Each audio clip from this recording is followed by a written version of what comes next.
ഇന്നൊരു ബിരിയാണി ഉണ്ടാക്കാം. അതിനായി തിളയ്ക്കാൻ വെച്ച വെള്ളത്തിലേക്ക് ഏലക്ക, കറുവപ്പട്ട, തക്കോലം, കുറച്ച് എണ്ണ ഒഴിച്ച് ഉപ്പുമിട്ട് തിളയ്ക്കാറാവുമ്പോൾ കഴുകി വാരിയ ബിരിയാണി അരി ചേർത്ത് വെന്ത് പാകമാകുമ്പോൾ വാങ്ങി വയ്ക്കുക. ഒരു പാത്രം അടുപ്പത്ത് വെച്ച് എണ്ണ ഒഴിച്ച് ചൂടാകുമ്പോൾ അതിലേക്ക് മുന്തിരിയിട്ട് നല്ല മൂപ്പിച്ച് കോരുക. ശേഷം അണ്ടിപ്പരിപ്പിട്ട് മൂപ്പിച്ച് കോരി വയ്ക്കുക. അടുത്തതായി സവാള വറുത്ത് കോരാം. നല്ല ബ്രൗൺ കളറായി പൊടിയുന്ന രീതിയിൽ കോരി മാറ്റി വയ്ക്കാം. പിന്നീട് ചിക്കൻ ആവശ്യമായ തയ്യാറാക്കാം. അതിനായി എണ്ണ ചൂടായി വരുമ്പോൾ അതിലേക്ക് ഇഞ്ചി, വെളുത്തുള്ളി, പച്ചമുളക് എന്നിവ ചേർത്ത് വഴറ്റുക.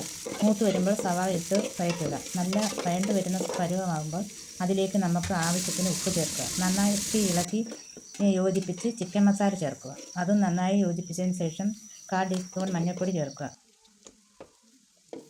ശേഷം ഈ മസാലയിലേക്ക് ചിക്കനും കൂടെ ചേർത്ത് കൊടുക്കുക.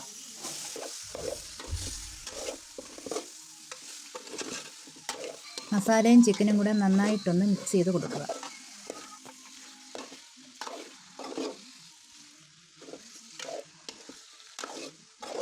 ഒരു നുള്ളു ഉലുവാപ്പൊടി കൂടി ചേർത്ത് കൊടുക്കുക.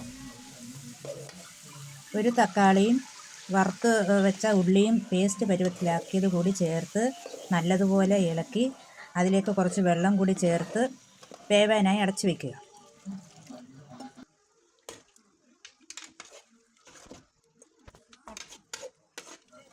ആദ്യം കുറച്ച് ഉപ്പ് ഇട്ടുള്ളത് ഉപ്പ് നോക്കിയിട്ട് ആവശ്യത്തിന് ഉപ്പ് കൂടെ ചേർക്കുക.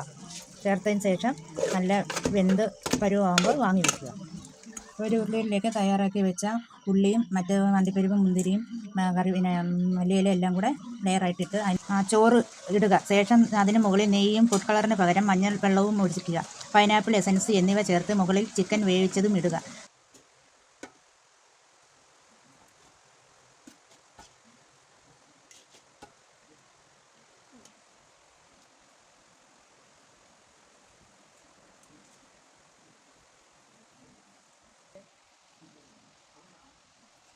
ഒരു കിലോ ബിരിയാണി അരിയിൽ 3 ലെയറായിട്ടാണ് ഞാൻ ചെയ്തത്.